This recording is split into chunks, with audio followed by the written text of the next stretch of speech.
Hi. Well, I feel like I've travelled in time in about a minute. But here we go. Anyway, chapter 72. I've got the tiniest bit of power left in my phone, so I call my mum. The number you have dialed has not been recognised. Please check the number and try again. So I do, even though the number is in my phone memory as Mum Mobile. The number you have dialed has not been recognised. Please check the number and try again. I'm about to give it another go when the phone dies. I get a sick feeling in the bottom of my stomach. This is not going the way I had hoped. Mind you, the way I had feared not so long ago, when I was back in 1984, was a lot worse and basically involved me being dead or never even existing. So I'm kind of stuck between dread and hope, and it's not a nice feeling. Perhaps Mum's changed her mobile. Perhaps the network's down, whatever that means. More likely, though, there's a fault on my phone caused by travelling through eons of space-time. Grandpa Byron would put things right. He's never let me down. This is what I'm telling myself on the walk to Grandpa Byron's house. But I'm not convincing myself, however hard I try to. For in my heart, I know that something has gone very, very wrong. You see, by rights, according to the grandfather paradox, I should not exist at all, because my father died in a tragic accident when he was 12 and could never have fathered me. But here I am, so clearly that bit of time travel theory is rubbish. The thing is, I'm scared about what else might be happening. As soon as I walk up Grandpa Byron's front path, my fears increase. Where's his moped? Why is the front door painted a different colour? Where are the wind chimes usually tinkling by the side door? I ring the doorbell anyway, but when a lady answers that I've never seen before, I just mutter, oh, sorry, wrong house, and quickly walk away. It's getting late and dark, and I'm feeling weak with hunger. I'm thirsty and almost dizzy through trying to piece together what's actually happening. Don't get me wrong, I have worked out the basics, as, no doubt, have you. In case you haven't, here's a neat list. Incidentally, a neat list is just about the absolute opposite of how these thoughts are arranged in my head. Even arranged is wrong. What's happening in there is total chaos. Thoughts and fears colliding and contradicting each other, and the what-ifs forming a noisy queue, trying to cancel each other out. But anyway, here goes. So this is the neat list, Maple. 1. When Pi drowned, a lot changed. Okay, a nice gentle start. Hang on, we're in for a bumpy ride. So, 2. Pi didn't grow up to meet Mum and become father to me, which means 3. He didn't die 4 years ago. So, 4. Mum didn't meet Steve and move in with him and me and Carly. Yes, I've worked that out. But there's a 5th thing that is nagging at my mind, and that is 5. Grandpa Byron didn't then move from Culvercott to Blythe. And there's a 6th thing as well, but I hardly dare allow myself to think it or write it, but I'm going to have to. So here it is. 6. If Pi died when he was 12, and he did, I was there, then he wasn't alive to be on the beach with Grandpa Byron and the other Indians the day that Mum nearly drowned. Yes, remember that? In other words, quite apart from the fact that I don't understand what I'm doing here in some weird space-time bubble where I have no parents or home and by rights should not even be alive, I may also be the more or less direct reason that my mum died sometime in the mid-90s by being the more or less direct reason my dad died 10 years before. Wow, that takes a bit of working out, Maple. And this is why I'm wandering the street, muttering to myself, blinking hard, and trying to create some order out of the traffic jam of confusion that is in my head. Sitting down on a wall, I take off my backpack and take out the box that holds Alan Shearer. Letting him run over my hands and up my arms, always makes me smile, and I put him down next to a little puddle for him to have a little drink.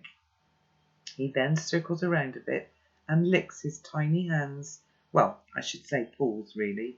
But if you look at a hamster's paws, they are just like hands, so that's how I think of them with Alan Shearer. It's the distraction offered by my hamster that actually clears my head.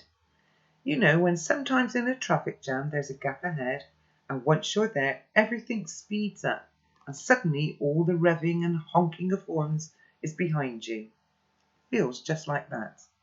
Putting Alan Shearer back in his carry box, I turn down the street that leads to the coast road and the buses to Calvercott, and I start running, partly because the bus is approaching, and partly because I suddenly know where I need to go.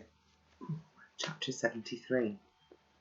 It's properly night time now, a warm early summer night with the faint taste of seaweed hanging in the air, and I'm on Sandview Avenue in Calvercott, the tiny semi-detached houses, now 30 years older, with bigger trees, some with loft conversions, and cars now lining the street all the way down to the seafront.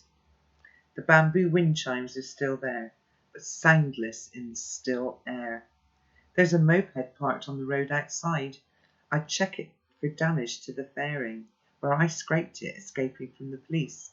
There isn't any. Of course there isn't. How could there be? I stand in the street for a few minutes, staring at the front door, willing myself to ring the doorbell. My feet have somehow taken me up the path, but my arm won't lift to ring it. I don't know how long I've been standing there, but it must have been a while. Someone inside has seen me, and I can see a shape approaching through the bubbled glass, and my heart is beating so fast that it feels like there is someone inside my chest thumping to get out. Now the door chain is rattling, and I can make out details of the shape behind the glass, and it is him. I'm sure it is, but I dare not believe it. And then the door opens. It is him, Grandpa Byron, and he just kind of leans forward a tiny bit to get a better look, and his mouth starts moving, but no sound comes out except for a croaky and I'm thinking, to heck with this staring at each other, and I cross the door threshold and I fling my arms around him and breathe in his smell, different from what I expect, but it's still him, and a huge smile of relief to myself as his arms encircle me and he hugs me back. That's a lovely moment, isn't it? A few seconds pass like this. His voice becomes clearer, and I hear what he is saying over the top of my head as we embrace. Pie, Pie, Pie, how can it be you? Oh, my boy, Pie, how? Oh dear, I didn't expect that. There we are in his front doorway, and he hugs me harder, and he keeps repeating, Pie, how? And I hate myself for it. But I start to become slightly uncomfortable, because I know that I have some explaining to do, and whatever I say is going to disappoint him, because I'm not Pie. I uncurl myself from the embrace and stand in front of him as he continues to stare at me. There's no good way of saying this, so I just say it. I'm really sorry, but I'm not Pie. There's a long pause while Grandpa Byron just looks intently, his eyes flicking to my hair, my ears, my mouth, my hands. And I add, as gently as I can, how could I be? Grandpa Byron's blinking hard. I can't tell if he's blinking back tears or what. Then I say, I'm Al Singh. Do you remember? Grandpa Byron's eyes move up to the left and then back at me. He shakes his head. Come on, I encourage. You remember everything. In the shop with the Sikh guy, they thought I was Pie and... Still he looks at me blankly. I came here to this house the day that Pie... He finishes it for me. The day that Pie drowned, you came here. Then you were in the shop with Baru and the other guy, his son. And the memory comes back to him. He starts nodding slowly. He puts his hand on my shoulder and brings me into the house, shutting the door behind him. "Come on in, bonny lad," he says. But there is no lightness in his voice.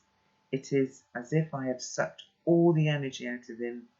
Very slowly, feeling terrible, I follow him. Ooh, okay. Well, I suppose the good thing about that is that Grandpa Byron has now remembered what had happened. I think he's going to warm to the idea. Going to keep my fingers crossed. So I hope you get to have these before the weekend. Maple, have a lovely weekend. And like I said, I promise it will be all back to normal next week. Lovely catching up with you. Take care and actually see you all very soon. Bye for now. Bye.